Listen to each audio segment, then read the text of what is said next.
الحمد لله الذي جعل لنا الإسلام نورا وجعل لنا القرآن هدى ورحمة وجعل لنا في رسول الله صلى الله عليه وسلم أسوة حسنة وله الحمد في الأولى والآخرة رب اشرح لي صدري ويسر لي أمري واحلل عقدة من لساني يفقهوا قولي.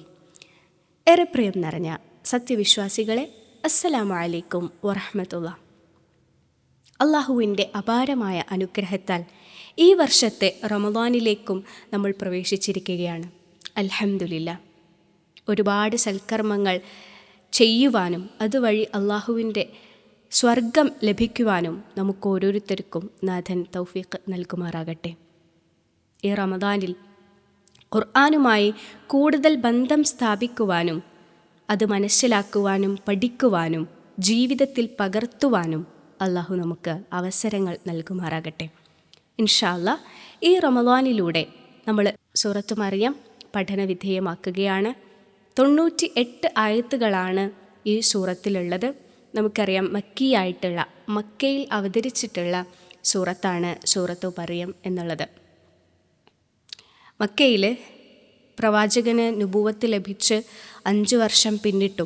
അപ്പോഴും പ്രവാചകനെതിരിൽ അല്ലെങ്കിൽ ഇസ്ലാമിലേക്ക് കടന്നു വന്നതിൻ്റെ പേരിൽ സ്വഹാബിമാരും എല്ലാവരും ഒരുപാട് പീഡനങ്ങൾക്ക് വിധേയമായി കൊണ്ടിരിക്കുന്ന ഒരു സന്ദർഭത്തിലാണ് ഈ ഒരു സൂറത്ത് അവതരിച്ചിട്ടുള്ളത് എന്ന് നമുക്കറിയാം. നമുക്ക് ഇതിൻ്റെ ആദ്യത്തെ 6 ആയത്തുകൾ ഇൻഷാ അല്ലാ ഇന്ന് പഠിക്കാം. 1 മുതൽ 6 ആയത്തുകൾ വരെയാണ് ഇന്ന് നമ്മൾ ചർച്ച ചെയ്യുന്നത്.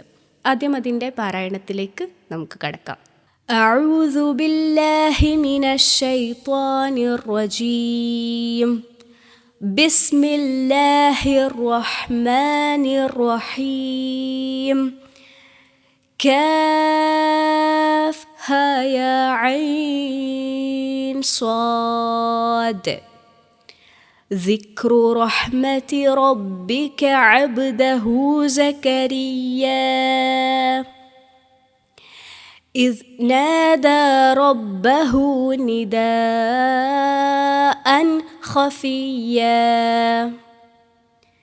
قال رب إني وهن العظم مني واشتعل الرأس شيبا ولم أكن بدعائك رب شقيا وإني خفت الموالي من ورائي وكانت امرأتي عاقرا فهب لي من لدنك وليا يرثني ويرث من آل يعقوب واجعله رب رضيا. ആദ്യത്തെ ആയത്ത് കാഫ് ഹായ ഐൻ സ്വാദ്. ഇതിൽ കാഫ്, ഐന്, സ്വാദ് എന്നീ അക്ഷരങ്ങളുടെ മുകളിൽ ഒരു മദ്ദുള്ളതായിട്ട് നമുക്ക് കാണാം. അപ്പോൾ നമ്മൾ കാഫ് ഹായ ഐൻ സ്വാദ് ഈ 3 അക്ഷരങ്ങളും നീട്ടിയിട്ട് നമ്മൾ ഓതണം. ഹാഇനും യാഇനും അവിടെ മദ് വരുന്നില്ല, അത് പ്രത്യേകം ശ്രദ്ധിക്കുക. കാഫ് ഹായ ഐൻ സ്വാദ്. ഇതിൽ കാഫ് ഹ യ ഐൻ സ്വാദ് 5 അക്ഷരങ്ങളാണുള്ളത്. സൂറത്തു മറിയം ആരംഭിക്കുന്നത് ഈ 5 അക്ഷരങ്ങൾ കൊണ്ടാണ്. ഇത് പ്രത്യേകമായിട്ടുള്ളൊരു വാക്കോ എന്തെങ്കിലും ഒരു അർത്ഥമോ ഒന്നും ഇതിനില്ല. നമുക്കറിയാം, വിശുദ്ധ ഖുർആനിൽ ഇതുപോലെ കേവല അക്ഷരങ്ങൾ കൊണ്ട് ആരംഭിക്കുന്ന 29 സൂറത്തുകൾ നമുക്ക് എന്ത് ചെയ്യാൻ പറ്റും, കാണാൻ വേണ്ടി പറ്റും. അതിൽ പെട്ടിട്ടുള്ള ഒരു സൂറത്താണ് സൂറത്തു മറിയം എന്നുള്ളത്. അത് 5 അക്ഷരങ്ങൾ കൊണ്ടാണ് ആരംഭിക്കുന്നത്. ഇതുപോലെ തന്നെ ഒരു അക്ഷരം കൊണ്ട് ആരംഭിക്കുന്ന, ഇപ്പോൾ ഫോർ എക്സാമ്പിൾ സ്വാദ്, നൂന് എന്നീ അക്ഷരങ്ങൾ കൊണ്ട് ആരംഭിക്കുന്ന 3 സൂറത്തുകളാണ് വിശുദ്ധ ഖുർആനിലുള്ളത്. അതുപോലെ തന്നെ 2 അക്ഷരങ്ങൾ കൊണ്ട് ഹാമീം, ത്വാഹ പോലുള്ള 9 സൂറത്തുകൾ വിശുദ്ധ ഖുർആനിൽ നമുക്ക് കാണാൻ വേണ്ടി പറ്റും. അതുപോലെ തന്നെ അലിഫ് ലാം മീം, അലിഫ് ലാം റോ, ഇങ്ങനെ 3 അക്ഷരങ്ങൾ കൊണ്ട് ആരംഭിക്കുന്ന 13 സൂറത്തുകളും, അതുപോലെ അലിഫ് ലാം മീം റോ, അലിഫ് ലാം മീം സ്വാദ് എന്നീ 4 അക്ഷരങ്ങൾ കൊണ്ട് ആരംഭിക്കുന്ന 2 സൂറത്തുകളും, കാഫ് ഹ യ ഐൻ സ്വാദ് എന്നതുപോലെയുള്ള 5 അക്ഷരങ്ങൾ കൊണ്ട് ആരംഭിക്കുന്ന 2 സൂറത്തുകളുമാണ് വിശുദ്ധ ഖുർആനിലുള്ളത്. ഇങ്ങനെ ടോട്ടല് 29 സൂറത്തുകൾ ഹുറൂഫുൽ മുഖത്വ കൊണ്ട് ആരംഭിക്കുന്ന സൂറത്തുകളായിട്ട് നമുക്ക് പരിഗണിക്കാവുന്നതാണ്. ഹുറൂഫുൽ മുഖത്വ എന്ന് പറഞ്ഞാൽ ഒന്നുമായിട്ട് ബന്ധമില്ലാത്ത ഈ കേവലാക്ഷരങ്ങൾക്ക് നമ്മൾ പറയുന്ന പേരാണ് ഹുറൂഫുൽ മുഖത്വ എന്നുള്ളത്.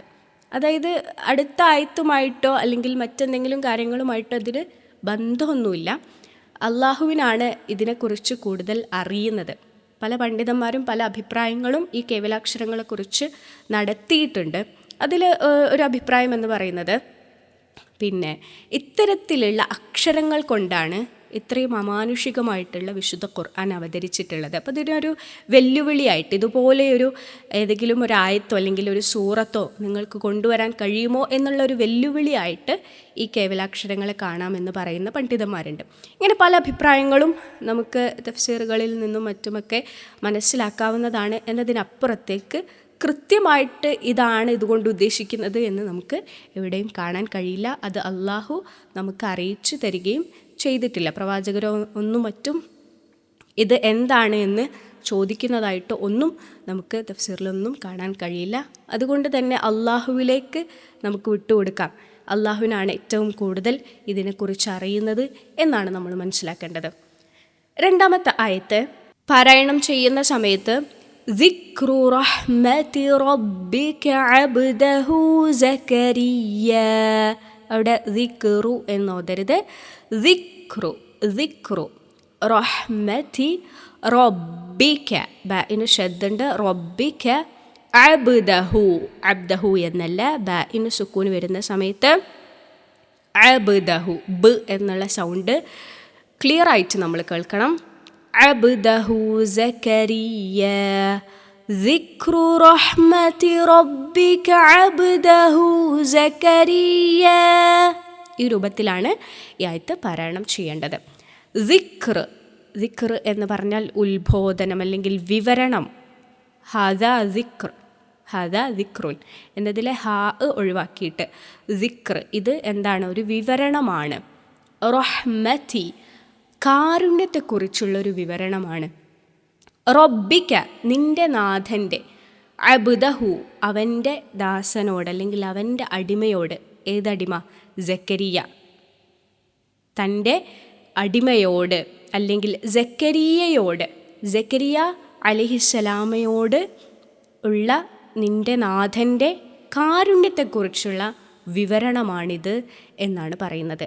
നിൻ്റെ നാഥൻ തൻ്റെ ദാസനായിട്ടുള്ള സക്കരിയയോട് കാണിച്ച കാരുണ്യത്തെ സംബന്ധിച്ച വിവരണമാണിത് എന്നാണ് ഈ ആയത്തിൻ്റെ അർത്ഥം നമുക്ക് കാണാൻ കഴിയുന്നത്. 3ാമത്തെ ആയത്ത് ഇദ് നാദ റബ്ബഹു നിദാഅൻ ഖഫിയ്യ, ഇത് പാരായണം ചെയ്യുന്ന സമയത്ത് ഇദ് നാദ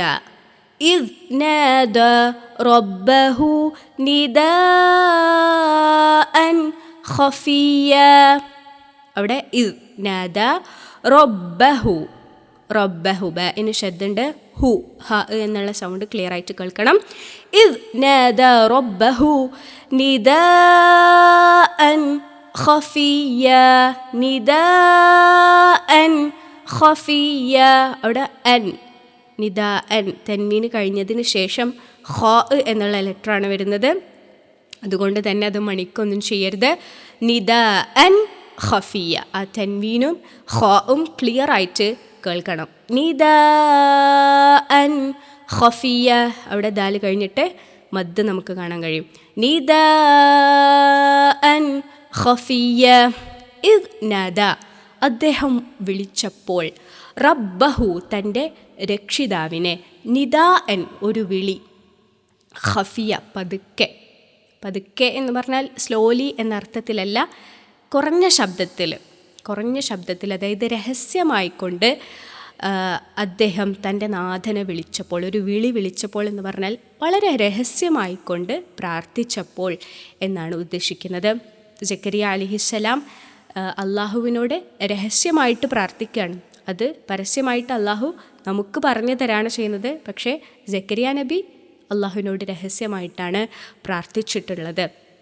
4-ാമത്തെ ആയത്ത്, ഖാല റബ്ബി ഇന്നി വഹനൽ അദ്മു മിന്നി വഷ്തഅല റഅസു ശൈബ വലം അകും ബിദുആഇക റബ്ബി ശഖിയ. ഇവിടെ ഖാല റബ്ബി ഇന്നി, അവിടെ നൂന് നല്ലോണം മണിച്ചോദണം. വഹനൽ അദ്മു, അൽമു എന്നല്ല അൽമു, മിന്നി അവിടെയും നൂന് നല്ലോണം മണിച്ചിട്ട് നോദണം. ഖാല റബ്ബി ഇന്നി വഹനൽ അൽമു മിന്നി വഷ്തഅല റഅസു ശൈബ. അവിടെ ഷീന് വഷ്തഅല, ഐൻ എന്നുള്ള ലെറ്റർ ശ്രദ്ധിക്കുക. റഅസു ശൈബ വലം അകും ബിദുആഇക വലം അകും ബി, അകും ബി, അകുൻ ബി എന്നല്ല ഓതേണ്ടത്. ഓതുന്ന സമയത്ത് അകും ബിദുആഇക റബ്ബി ശഖിയ. അകും ബി, അവിടെ നൂനെ മീമാക്കിയിട്ട് മാറ്റണം. കാരണം അതിനുശേഷം ബ എന്നുള്ള ലെറ്ററാണ് വരുന്നത്.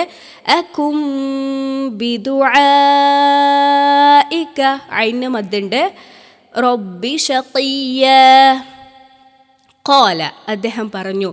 റബ്ബി, എൻ്റെ രക്ഷിതാവേ, എൻ്റെ നാഥ. റബ്ബി എന്നാണ് അവിടെ യാ കട്ട് ചെയ്തിട്ടുള്ളതാണ്. ഖാല റബ്ബി, അദ്ദേഹം പറഞ്ഞു, എൻ്റെ നാഥ. ഇന്നി, തീർച്ചയായും ഞാൻ. വഹനൽ അൽമു, എൻ്റെ എല്ലുകൾ ബലഹീനമായിരിക്കുന്നു. വഹനൽ അൽമു മിന്നി, എൻ്റെ എല്ലുകൾ എന്തായിരിക്കുന്നു?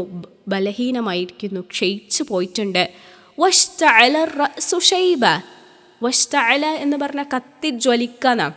അതായത് തലയിൽ നിര വന്നിട്ടുണ്ട്. വഷ്തഅല, കത്തി ജ്വലിക്കുന്നുണ്ട് അല്ലെങ്കിൽ കത്തി തിളങ്ങുന്നുണ്ട്. അർറസു, തല, ഷൈബൻ, നരയാൽ. അല്ലേ, എല്ലാ മുടികളും എന്ത് ചെയ്തിട്ടുണ്ട്? നരച്ചു പോയിട്ടുണ്ട്. കത്തി ജ്വലിക്കുന്നുണ്ട് എന്ന് പറഞ്ഞാൽ കറുപ്പ് മുടി കാണാനേ ഇല്ല, മുഴുവൻ വെള്ള നിറത്തിലുള്ള നരച്ചു പോയിട്ടുള്ള മുടികളാണുള്ളത് എന്ന് മനസ്സിലാക്കാം. വലം അക്കുൻ, ഞാൻ ആയിട്ടില്ല.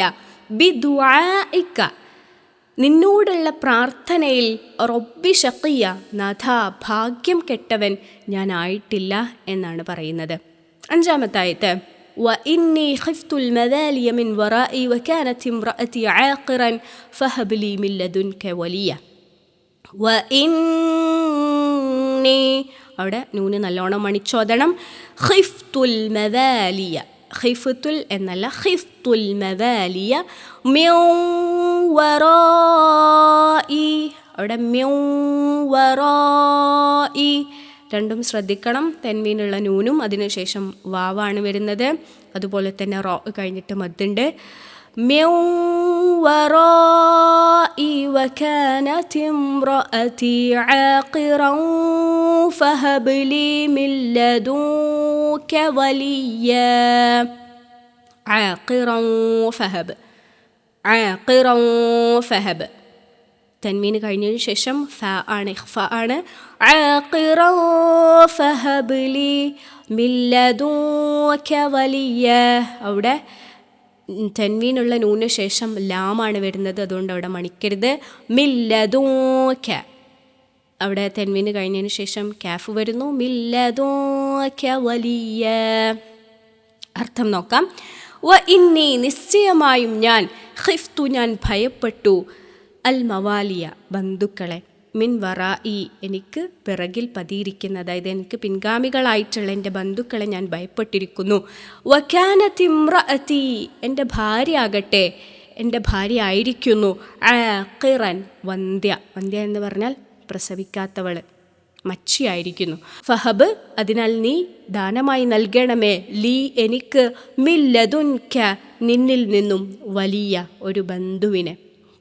യരിസുനി വയരിസു മിൻ ആലി യഅഖൂബ വജഅൽഹു റബ്ബി റദിയ. ഇതാണ് 6-ാമത്തെ ആയത്ത്. യരിസുനി വയരിസു മിൻ ആലി യഅഖൂബ വജ്അൽഹു റബ്ബി റദിയ. യരിസുനി സ ലെറ്റർ ശ്രദ്ധിക്കുക. വയരിസു മിൻ ആലി, മിൻ ആലി അവിടെ സുക്കൂനുള്ള നൂനിന് ശേഷം ഹംസയാണ് വരുന്നത്. മിൻ ആലി, അതുകൊണ്ട് ഹംസ ക്ലിയർ ആയിട്ട് കേൾക്കണം. മിൻ ആലി യഅഖൂബ വജ്അൽഹു, വജ്അൽഹു വജ്അൽഹു എന്നല്ല വജ്അൽഹു റബ്ബി റദിയ. യരിസുനി എനിക്ക് അവൻ അനന്തരാവകാശിയായിരിക്കും. വയരിസു അവൻ അനന്തരാവകാശിയായിരിക്കും. മിൻ ആലി യഅഖൂബ, യഅഖൂബ് കുടുംബത്തിൻ്റെ. വജ്അൽഹു ജഅല യജ്അലു ഇജ്അൽ വജ്അൽഹു നീ അവനെ ആക്കുകയും ചെയ്യണമേ റബ്ബി എൻ്റെ നാഥ റദിയ ഏവർക്കും തൃപ്തിപ്പെട്ടവൻ ആക്കണമേ എന്നതാണ് പ്രാർത്ഥന. അപ്പം ഇതാണ് 1 മുതൽ 6 ആയത്തുകൾ വരെയുള്ള ആയത്തുകളുടെ അർത്ഥം. നമുക്കറിയാം സക്കരിയ നബി അലൈഹിസ്സലാമയുടെ ഒരു പ്രാർത്ഥനയാണ് ഈ 6 ആയത്തുകളിലൂടെയും നമുക്ക് കാണാൻ കഴിയുന്നത്. ഈ പ്രാർത്ഥനയിലൂടെ നമുക്ക് ഓരോരുത്തർക്കും എങ്ങനെ പ്രാർത്ഥിക്കണമെന്ന് വളരെ കൃത്യമായിട്ട് അള്ളാഹു പറഞ്ഞു തരാണ് ചെയ്യുന്നത്.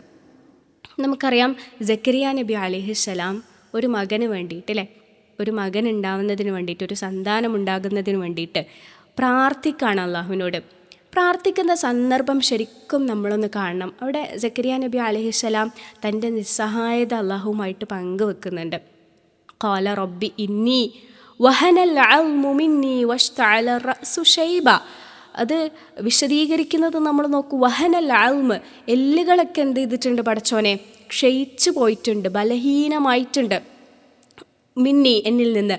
വഷ്തഅല റഅസു ശൈബ എൻ്റെ തല എന്ത് ചെയ്തിട്ടുണ്ട്, നരയാൽ കത്തി ജ്വലിക്കുന്നുണ്ട്, കത്തി തിളങ്ങുന്നുണ്ട് നാഥ. അപ്പോൾ ഇങ്ങനത്തെ ഒരു സന്ദർഭമാണ്. അധികം പ്രായമായിട്ടുണ്ട്, 75 മുതൽ 80 വയസ്സ് വരെയുള്ള അതിനിടയ്ക്കുള്ളൊരു പ്രായമാണ് സക്കരിയ നബി അലൈഹിസ്സലാമൊക്കെ ഉണ്ടായിരുന്നത്. ഈ സമയത്താണ് അള്ളാഹുവിനോട് പ്രാർത്ഥിക്കുന്നത്. അതുമാത്രമല്ല റബ്ബേ, പിന്നെ എൻ്റെ ഭാര്യ എന്താണ്, എൻ്റെ ഭാര്യ ഇംറഅതി ആഖിറൻ ഒരു വന്ധ്യയാണ്, പ്രസവിക്കാത്തവളാണ്. അത്രയും പ്രായം ചെന്നവളുമാണ്, പ്രസവിക്കാത്തവളാണ്. ഇത്രയും കാലം ഉണ്ടായിട്ടും പടച്ചവനെ അവളെ പ്രസവിപ്പിച്ചിട്ടില്ല. അപ്പോൾ എന്നിട്ട് പോലും ഞാൻ പ്രാർത്ഥിക്കുകയാണ് പടച്ചവനെ, നീ എല്ലാത്തിനും കഴിവുള്ളവനാണല്ലേ. സക്കരിയ നബി അലൈഹിസ്സലാം മറിയം റളിയല്ലാഹു അൻഹയുടെ സംരക്ഷണം ഏറ്റെടുക്കുന്നുണ്ട്. ആ സമയത്ത് സക്കരിയ നബി അലൈഹിസ്സലാമക്ക് ജീവിക്കാൻ പോലുള്ള സാമ്പത്തിക ശേഷി ഉണ്ടായിരുന്നില്ല. ഭക്ഷണം കഴിക്കാനോ ഒന്നിനുള്ള സാമ്പത്തിക ഭദ്രത അദ്ദേഹത്തിന് ഉണ്ടായിരുന്നില്ല. പക്ഷേ മറിയം റളിയല്ലാഹു അൻഹയെ പരിപാലിക്കുന്നതിന് വേണ്ടിയിട്ട് പള്ളിയിൽ പ്രവേശിക്കുന്ന സമയത്ത്, മിഹ്റാബിൽ എത്തുന്ന സമയത്ത് അവിടെ എന്തുണ്ടാവും, ഒരു റിസ്ക്, ഭക്ഷണം ഉണ്ടാവും. അപ്പോൾ മറിയം റളിയല്ലാഹു അൻഹയോട് ചോദിക്കുന്നുണ്ട്, അത് കൊണ്ടുതരാനും ആളില്ല, അതുപോലെ തന്നെ ഇവിടെ ഒന്നും കാണാത്ത തരത്തിലുള്ള ഭക്ഷണമാണത്, ഇത് എവിടെ നിന്നാണ് ലഭിക്കുന്നത് എന്ന് ചോദിക്കുന്നുണ്ട്. അപ്പോൾ അള്ളാഹുവിൽ നിന്നാണ് ലഭിക്കുന്നത് എന്ന് പറയുമ്പോൾ ആ സമയത്ത് സക്കരിയ നബി അലൈഹിസ്സലാമക്ക് അത് സ്ട്രൈക്ക് ചെയ്യാണ്. ഇവിടെ നിന്ന് ഒന്നും ലഭിക്കാത്ത, ആരും കൊണ്ടുതരാനില്ലാതെ നിൽക്കുന്ന സമയത്ത് ഇവിടെ നിന്നൊന്നും ലഭിക്കാത്തൊരു ഭക്ഷണം കൊണ്ടുതരാൻ അള്ളാഹുവിന് കഴിവുണ്ട് എന്നുണ്ടെങ്കിൽ ഈ മച്ചിയായിട്ടുള്ള എൻ്റെ ഭാര്യ, വന്ധ്യയായിട്ടുള്ള എൻ്റെ ഭാര്യ, അതുപോലെ തന്നെ ഇത്രയും വാർദ്ധക്യത്താൽ എൻ്റെ തല നരച്ചു പോയിട്ടുണ്ട്, എൻ്റെ എല്ലുകളൊക്കെ ക്ഷയിച്ചു പോയിട്ടുണ്ട്. അപ്പോൾ ഈ സമയത്ത് പോലും പടച്ചവന് നീയാണ് കഴിവുള്ളവൻ, നിനക്കിത് നൽകാൻ കഴിയും എന്ന പ്രത്യാശയോട് കൂടിയിട്ടാണ് സക്കരിയ നബി അലൈഹിസ്സലാം അള്ളാഹുവിനോട് പ്രാർത്ഥിക്കുന്നത്. നമുക്കൊക്കെ വലിയൊരു പാഠമാണിത് നൽകുന്നത്. ഈ പ്രാർത്ഥനയോടൊപ്പം സക്കരിയ നബി അലൈഹിസ്സലാം അള്ളാഹുവിനോട് പറയുന്നുണ്ട്, ലം അകും ബിദുആഇക റബ്ബി ശഖിയ. പടച്ചോനെ, നിന്നോടുള്ള പ്രാർത്ഥനയിൽ ഞാൻ ഭാഗ്യം കെട്ടവനായിട്ടില്ല. ഷഖിയ എന്ന് പറഞ്ഞാൽ ഭാഗ്യം കെട്ടവൻ. നിന്നോടുള്ള പ്രാർത്ഥനയിൽ ഞാൻ ഭാഗ്യം കെട്ടവനായിട്ടില്ല. അതായത് നിന്നോട് പ്രാർത്ഥിച്ചിട്ട് ഉത്തരം ലഭിക്കാത്തൊരു സാഹചര്യം എനിക്കുണ്ടായിട്ടില്ല. ഇത്രയും കാലം മകന് വേണ്ടിയിട്ട് എന്തായാലും പ്രാർത്ഥിച്ചിട്ടുണ്ടാവുമല്ലോ. വിവാഹം കഴിയുന്നത് മുതൽ, കഴിഞ്ഞൊരു സന്ദർഭത്തിൽ ആ ഒരു സന്ദർഭം മുതൽ എത്രയും പ്രായമായിട്ടുണ്ട്. അതിനിടയ്ക്ക് അള്ളാഹുവിനോട് മകന് വേണ്ടിയിട്ട് പ്രാർത്ഥിച്ചിട്ടുണ്ടാകും. പക്ഷേ ഇത്രയും പ്രാർത്ഥിച്ച് ഇത്രയും പ്രായമായി കഴിഞ്ഞ് എന്നിട്ടും പ്രാർത്ഥിക്കുകയാണ്, പ്രതീക്ഷയോട് കൂടിയിട്ടാണ് പ്രാർത്ഥിക്കുന്നത്. പടച്ചവൻ എന്നിട്ടും പറയാണ്, ഞാൻ നിർഭാഗ്യവാൻ ആയിട്ടില്ല, ഭാഗ്യം കെട്ടവനായിട്ടില്ല. എന്നിട്ടും പ്രത്യാശയോട് കൂടിയിട്ട് പ്രതീക്ഷയോട് കൂടിയിട്ട് അള്ളാഹുവിനോട് പ്രാർത്ഥിക്കാൻ എങ്ങനെയാണ് സക്കരിയ നബി അലൈഹിസ്സലാമക്ക് സാധിക്കുന്നത്? നമ്മളിൽ പലരും പല ആവശ്യങ്ങൾക്ക് വേണ്ടിയിട്ടും 1, 2, 3 പ്രാവശ്യം അള്ളാഹുവിനോട് പ്രാർത്ഥിക്കും. പിന്നെ 4ാമത്തെ പ്രാവശ്യം പ്രാർത്ഥിക്കാൻ നമുക്കൊക്കെ മടിയാണ് അല്ലേ? എന്നിട്ട് നമ്മൾ നിരാശരായിത്തീരാണ്. പടച്ചവനെ ഇനി പ്രാർത്ഥിച്ചിട്ട് ഒരു കാര്യവുമില്ല എന്നുള്ളൊരു നിരാശയിലേക്ക് നമ്മളെല്ലാവരും എത്തിപ്പെടുകയാണ് ചെയ്യുന്നത്. എന്നിട്ട് ആ പ്രാർത്ഥന അതോട് കൂടിയിട്ട് നമ്മൾ സ്റ്റോപ്പ് ചെയ്യാണ്, അവസാനിപ്പിക്കുകയാണ്. പക്ഷേ അങ്ങനെയുള്ള ആളുകൾക്ക് ഏത് പ്രതിസന്ധികൾ ഉണ്ടാകുന്ന സമയത്തും പ്രയാസങ്ങൾ ഉണ്ടാകുന്ന സമയത്തും നമ്മൾ ഭൗതികമായിട്ട് നോക്കുമ്പോൾ നമ്മൾ വളരെ നിസ്സഹായരായിട്ടുള്ള, നമുക്കൊന്നും ചെയ്യാൻ കഴിയാതെ നിൽക്കുന്ന സന്ദർഭത്തിൽ പോലും അവർ പ്രാർത്ഥിച്ചിട്ടുള്ള അതേ രൂപത്തിൽ നമുക്കും പ്രാർത്ഥിക്കാൻ കഴിയേണ്ടതുണ്ട്. നമുക്കൊക്കെ അറിയാം, വിവാഹം കഴിഞ്ഞ് ഒരുപാട് വർഷങ്ങൾ കഴിഞ്ഞിട്ടും കുഞ്ഞുങ്ങളില്ലാത്ത ദമ്പതിമാരുടെ സങ്കടങ്ങളിലെ ഒരു ഉമ്മയുടെ അല്ലെങ്കിൽ ഒരു ഉപ്പയാവാൻ കഴിയാത്തതിലുള്ള, ഒരു ഉമ്മയാവാൻ കഴിയാത്തതിലുള്ള ഒരു സ്ത്രീയുടെയും പുരുഷൻ്റെയും ഒക്കെ സങ്കടം നമുക്കെല്ലാവർക്കും അറിയാവുന്നതാണ്. അപ്പോൾ അതേ സങ്കടത്തിലൂടെ, അതേ പരീക്ഷണത്തിലൂടെയാണ് സക്കരിയ നബി അലൈഹിസ്സലാമെ എന്ത് ചെയ്തിട്ടുള്ളത്? കടന്നു പോയിട്ടുള്ളത്. എന്നിട്ട് ഇത്രയും പ്രായം കഴിഞ്ഞിട്ടും അവർക്കങ്ങനെ പ്രാർത്ഥിക്കാൻ കഴിഞ്ഞിട്ടുണ്ടെങ്കിൽ അത്രയൊന്നും പരീക്ഷിക്കപ്പെടാത്ത ആളുകളാണ് നമ്മൾ എന്ന് നമ്മൾ മനസ്സിലാക്കണം. അതുകൊണ്ട് പ്രത്യാശയോട് കൂടിയിട്ട് പ്രാർത്ഥിക്കുവാൻ നമുക്ക് ഓരോരുത്തർക്കും സാധിക്കേണ്ടതുണ്ട്.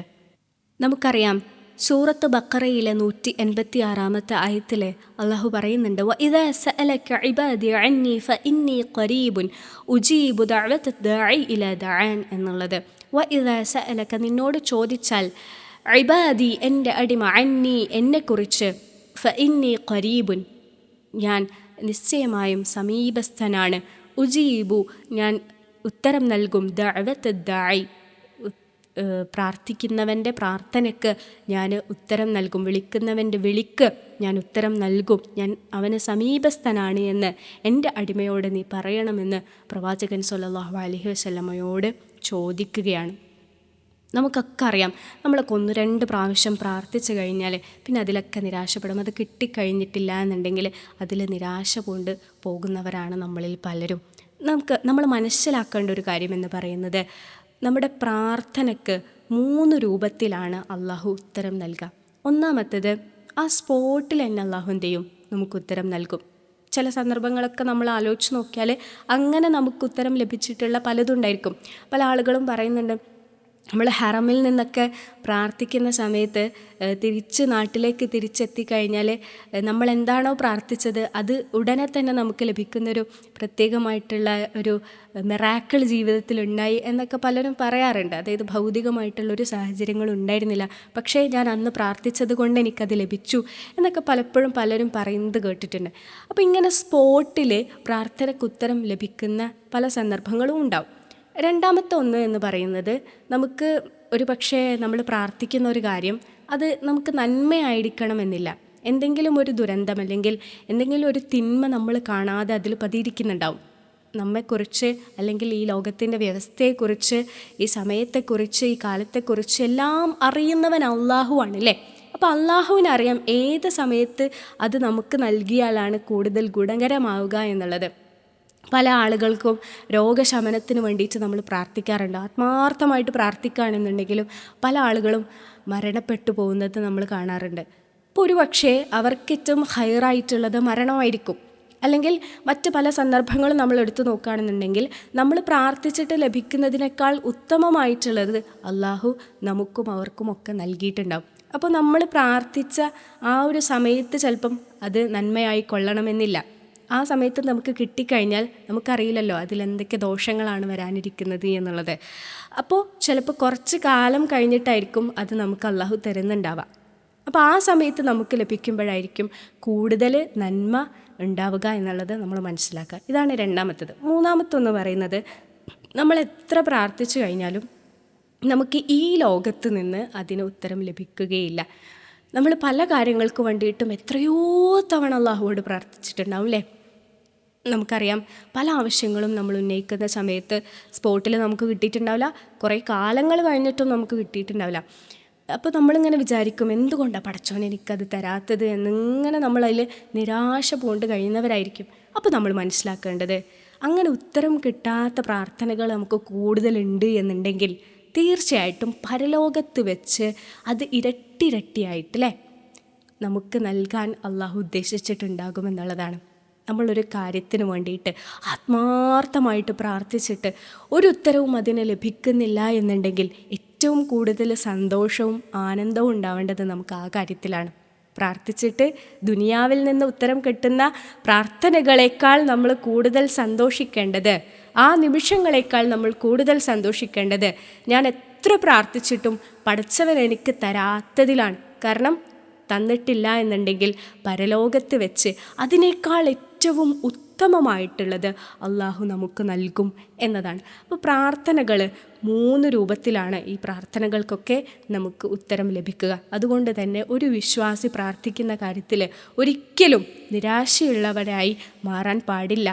എത്രയോ പ്രയാസങ്ങളിലൂടെ പ്രതിസന്ധികളിലൂടെ കടന്നു പോയപ്പോഴും പ്രത്യാശയോട് കൂടിയിട്ട് അള്ളാഹുവിനോട് പ്രാർത്ഥിച്ചവരായിരുന്നു പ്രവാചകന്മാർ എന്നുള്ളത് ഇത്തരത്തിലുള്ള ആയത്തുകളിൽ നിന്ന് നമുക്ക് മനസ്സിലാക്കാം. അതുകൊണ്ട് തന്നെ ഓരോ സമയത്തും ഓരോ സന്ദർഭങ്ങളിലും ഭൗതികമായിട്ടുള്ള സാഹചര്യങ്ങളില്ലെങ്കിൽ പോലും പടച്ചവൻ എല്ലാത്തിനും കഴിവുള്ളവനാണ് എന്ന് മനസ്സിലാക്കിക്കൊണ്ട് അവൻ്റെ കാരുണ്യത്തിൽ നിന്നും പ്രത്യാശയുള്ളവരായിക്കൊണ്ട് അവനോട് പ്രാർത്ഥിക്കുവാൻ നമുക്ക് ഓരോരുത്തർക്കും സാധിക്കേണ്ടതുണ്ട്. അള്ളാഹു അനുഗ്രഹിക്കട്ടെ. അസ്സലാമു അലൈക്കും വറഹ്മത്തുള്ളാഹി.